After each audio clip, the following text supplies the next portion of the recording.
bercakap mengenai perkara ini, pengurusan sisa klinikal sewaktu pandemik COVID-19.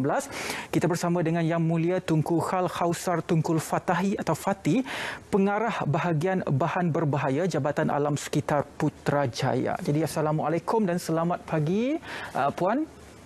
Waalaikumsalam, Izan. Jadi mungkin kita boleh mulakan perbincangan kita pada hari ini berkaitan dengan sisa klinikal. Apakah itu yang dikatakan sebagai sisa klinikal? Okey, untuk makluman Cik Rizwan dan semua penonton, sisa klinikal ni sebenarnya termasuklah darah, cecair badan, jarum suntikan, skalpel, sarung tangan, mask, tube, organ badan serta sisa-sisa yang berjangkit yang dihasilkan oleh fasiliti kesihatan, termasuk hospital, klinik dan sebagainya. Even vet pun adalah menghasilkan sisa klinikal juga. Jadi semua sisa klinikal ni adalah dikategorikan sebagai sisa buangan terjadual di bawah kod SW404 di bawah jadual pertama Peraturan Kualiti Alam Sekeliling Buangan Terjadual 2005. Jadi itulah semuanya adalah sisa klinikal yang kita perlu urus sebaiknya. Jadi bagaimanakah sisa klinikal ini perlu untuk dilupuskan? Sebenarnya sisa klinikal ni perlu dilupuskan di premis yang ditetapkan. Premis yang ditetapkan ni maksudnya adalah premis yang Jabatan Alam Sekitar lesenkan di bawah peruntukan Akta Kualiti Alam Sekeliling 1974, di mana sisa klinikal ni perlu dikendalikan oleh pihak-pihak yang telah kita lesenkan kerana dia perlu mengikut SOP yang ketat dan prosedur yang ketat, dan ianya perlu dilupuskan di premis-premis yang dilesenkan oleh Jabatan Alam Sekitar. Jadi setakat ini kita telah melesenkan 8 buah premis ataupun 8 buah syarikat untuk menguruskan sisa klinikal, Cik Rizwan. Antaranya Kualiti Alam Sendirian Berhad, Redicare Sendirian Berhad, Medivest Sendirian Berhad, dan ada lagi 8 seperti mana yang telah pun dinyatakan oleh pihak Puan.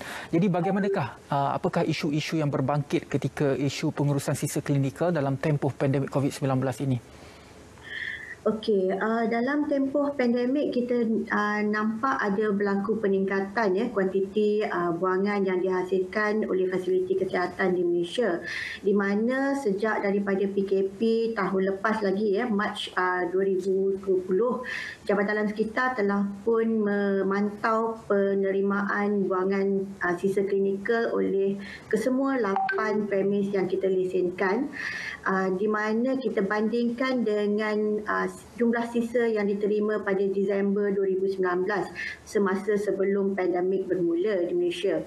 Jadi kita dapati peningkatan tu berlaku daripada 18% kepada 162%, sebagaimana yang Cik Rizwan nyatakan tadi, daripada 2,000 metrik tan kepada 5,400 metrik tan sekarang pada Julai 2021. Jadi jumlah ini merupakan jumlah yang agak besar untuk kita dan juga premis-premis yang kita lesenkan menangani ataupun merawat dan juga melupuskan sisa-sisa berkenaan.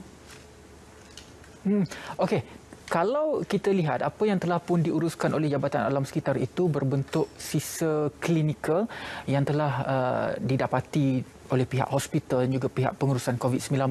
Tetapi sekarang apabila dibenarkan kit ujian kendiri COVID-19 telah pun dijual di pasaran dan juga digunakan oleh masyarakat awam, bagaimanakah pula isu ini? Bagaimanakah pihak awam menguruskan isu kit ujian klinikal kendiri ini? Okey, soalan yang bagus Cik Rizwan. Okey, soalan semasa tu sebenarnya. Okey, dia sebenarnya apabila kita memantau penerimaan buangan dan penjanaan buangan sisa klinikal ni semasa pandemik, kita nampak berlaku peningkatan apabila pesakit COVID meningkat, dan kemudiannya adanya pusat-pusat kuarantin diwujudkan, dan kemudiannya ada lagi pusat-pusat pemberi vaksin diwujudkan. Dan sekarang bila berlakunya satu lagi lah kelulusan penggunaan kit ujian kendiri ataupun self-test kit oleh pihak KKM. Bila kit tersebut diwujudkan, Baru-baru ni saya rasa kalau tak silap saya ada 12 jenis kit telah diwujudkan oleh diluluskan oleh pihak KKM, di mana kita dapati dalam salah satu kit tu tersebut ada ditunjukkan ada dibekalkan satu plastik dalamnya untuk pelupusan sisa yang telah digunakan. Maksudnya kit-kit yang telah digunakan tu akan dilupuskan dalam plastik ni. Dan plastik ini dilabelkan sebagai biohazard. Jadi oleh kerana ini, dan juga satu lagi faktor adalah apabila pihak Kementerian MITI akan mewajibkan tes ujian kepada warga-warga industri, di mana majikan-majikan perlu menguji tahap kesihatan warga-warga kilang dan sebagainya setiap 2 minggu kalau tak silap saya. Maka kita nampak perkara ni, sekiranya kit yang jenis ni ada plastik ni digunakan, maksudnya ianya akan dilupuskan, sekiranya dilupuskan secara sisa buangan bukan klinikal, maksudnya sisa buangan pepejal yang biasa, maka ianya akan berakhir di tapak-tapak pelupusan sampah. Jadi demi menjaga kelestarian alam sekitar dan juga kesihatan pengendali risiko kepada pengendali buangan-buangan tersebut nanti, maka kita kategorikan kit tersebut yang telah digunakan oleh pihak industri sebagai sisa buangan terjadual. Jadi ianya akan dikategorikan sebagai SW404. Jadi sama juga seperti apa yang berlaku pada mask pada sarung muka yang dikatakan dahulu pada tahun lepas di mana yang digunakan oleh frontliners ataupun pihak-pihak hospital dan fasiliti kesihatan, ianya akan dikategorikan sebagai sisa klinikal, manakala yang digunakan oleh orang awam akan dikategorikan sebagai sisa domestik.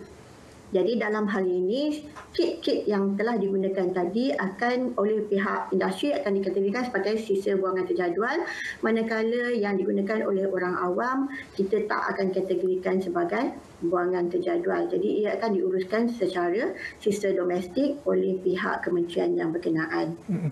Jadi bagaimana pula dengan tanggungjawab pengeluar buangan, contohnya pihak hospital? Adakah ada peraturan-peraturan dan juga rule yang perlu diikuti oleh mereka dalam menguruskan sisa klinikal ini?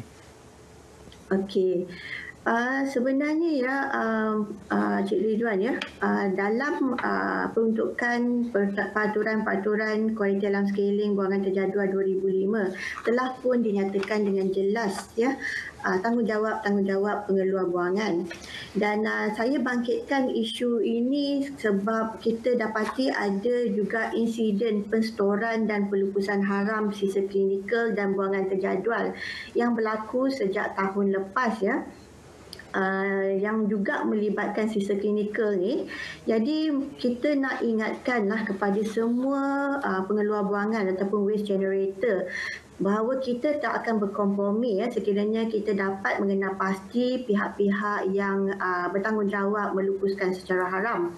Dan kita ingin menekankan bahawa pengurusan sisa klinikal dan juga buangan terjadual ini perlu dilaksanakan dengan teliti bagi mengelakkan perebakan penyakit dan menjaga kesihatan serta keselamatan awam, khususnya pekerja-pekerja yang mengendalikan sisa klinikal tersebut.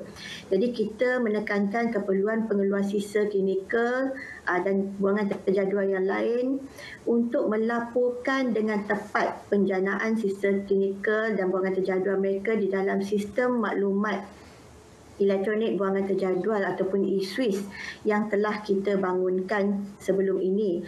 Ini adalah bagi kita memantau pergerakan sisa-sisa buangan terjadual tersebut daripada pengeluar buangan kepadalah siapa yang mengangkut dan sehinggalah kepada siapa yang menerima buangan tersebut untuk dilupuskan. Jadi kita nasihatkan setiap pengeluar buangan untuk kenal pasti 8 premis yang kita lesenkan oleh JAS ni untuk menguruskan sisa klinikal dan lebih daripada 300 premis lain yang kita lesenkan untuk menguruskan buangan terjadual yang lain. Jadi JAS memandang serius isu penempatan buangan terjadual termasuk sisa klinikal tanpa kelulusan Ketua Pengarah Kualiti Alam Sekeliling, di mana jika sabit kesalahan mereka boleh dikenakan kesalahan dia boleh dikenakan di bawah dua peruntukan yang berbeza di bawah akta kita, di mana di bawah Seksyen 34B Akta Kualiti Alam Sekeliling mereka boleh dipenjarakan tidak melebihi 5 tahun dan juga denda tak melebihi RM500,000. Ini adalah penjara mandatory Cik Ridwan. Manakala sekiranya mereka menempatkan buangan tersebut, penstoran tersebut tanpa ada sebarang kelulusan laporan EIA selaras dengan Seksyen 34A, maka kita boleh sabitkan kesalahan di bawah Seksyen 34A, di mana dendanya adalah tidak melebihi RM500,000 atau penjara tak melebihi 5 tahun. So denda RM500,000, penjara mandatory, dan ada dua jenis kesalahan yang kita boleh peruntukkan. Puan ada sebut tentang proses untuk melupuskan sisa klinikal ini. Terdapat dua cara, iaitu menggunakan mobile incinerator dan juga microwave. Mungkin untuk pengetahuan umum, dalam beberapa minit yang kita ada ini, mungkin Puan boleh ceritakan sedikit dan juga perincikan sedikit tentang bagaimanakah proses yang dilakukan untuk mobile incinerator dan juga dengan menggunakan kaedah microwave. Okey, disebabkan sebelum tu disebabkan oleh peningkatan buangan terjadual ataupun sisa klinikal yang meningkat mendadak sepanjang tempoh pandemik. Jadi JAS terpaksa membenarkan penggunaan mobile incinerator digunakan di premis-premis yang telah kita lesenkan untuk menguruskan buangan terjadual. Ini adalah bagi mempercepatkan pelupusan sisa-sisa klinikal yang telah menjadi lambakan di premis-premis yang telah kita lesenkan tersebut. Jadi dalam hal ini saya nyatakan bahawa sebenarnya polisi jabatan sebenarnya tak membenarkan penggunaan mobile incinerator. Kerana mobile incinerator ni memang keberkesanan dia mungkin agak kurang, agak rendah sebab dia punya kapasiti dia adalah rendah. Jadi kena pasang banyak, dan untuk melengkapkan dia dengan alat kawalan pencemaran udara sebagaimana yang kita tetapkan agak sukar dan memakan belanja yang tinggi. Tapi di tempoh pandemik ini kita terpaksa membenarkan penggunaan mobile incinerator, di mana ini adalah salah satu jalan yang singkat dan segera untuk kita melupuskan buangan-buangan sisa klinikal yang telah menjadi lambakan. Dan berbeza dengan microwave tadi tu, microwave memang telah kita benarkan pada masa sebelum ni, di mana pernah berlaku juga backlog ataupun lambakan sisa klinikal, dan kita kategorikan microwave sebagai pre-treatment dan bukan treatment yang pelupusan akhir, di mana microwave dia akan shredded semua sisa klinikal tu, dan dia akan gunakan teknologi microwave untuk membunuh patogen. Tapi yang keluar akan dia punya volume akan walaupun rendah, tapi dia tak mengurang dengan banyak, dan ianya masih kita syaratkan untuk dilupuskan di incinerator. Jadi siapa yang pakai microwave dia akan guna dua teknologi lain lagi. So maksudnya lepas daripada microwave dia akan pergi kepada incinerator, dan ashes ataupun abunya akan dilupuskan di tapak pelupusan selamat.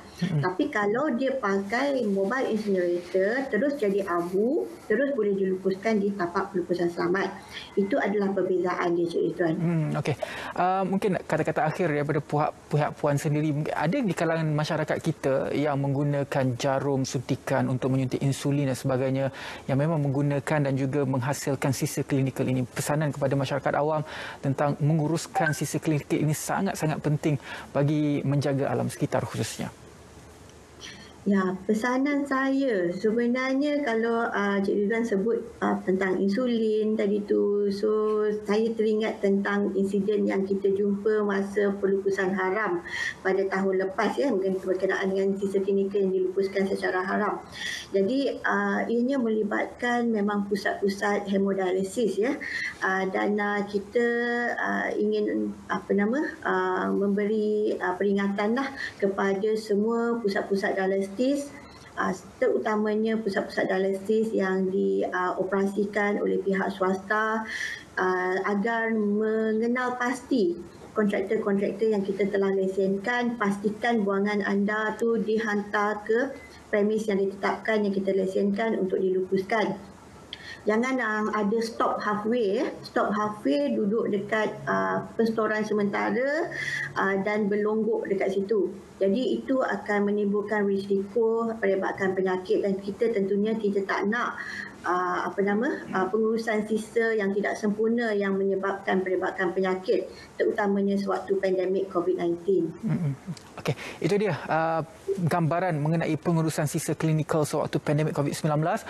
Terima kasih banyak-banyak kepada Yang Mulia Tunku Khal Khawsar Tunku Fatahi atau Fati, pengarah bahagian bahan berbahaya Jabatan Alam Sekitar Putrajaya, dalam memberikan pencerahan kepada kita semua bagaimanakah sisa pepejal perlu diuruskan dengan baik untuk mengelakkan penularan virus dan memberi kesan negatif kepada masyarakat. Baiklah, kita berehat seketika, selepas ini kita kembali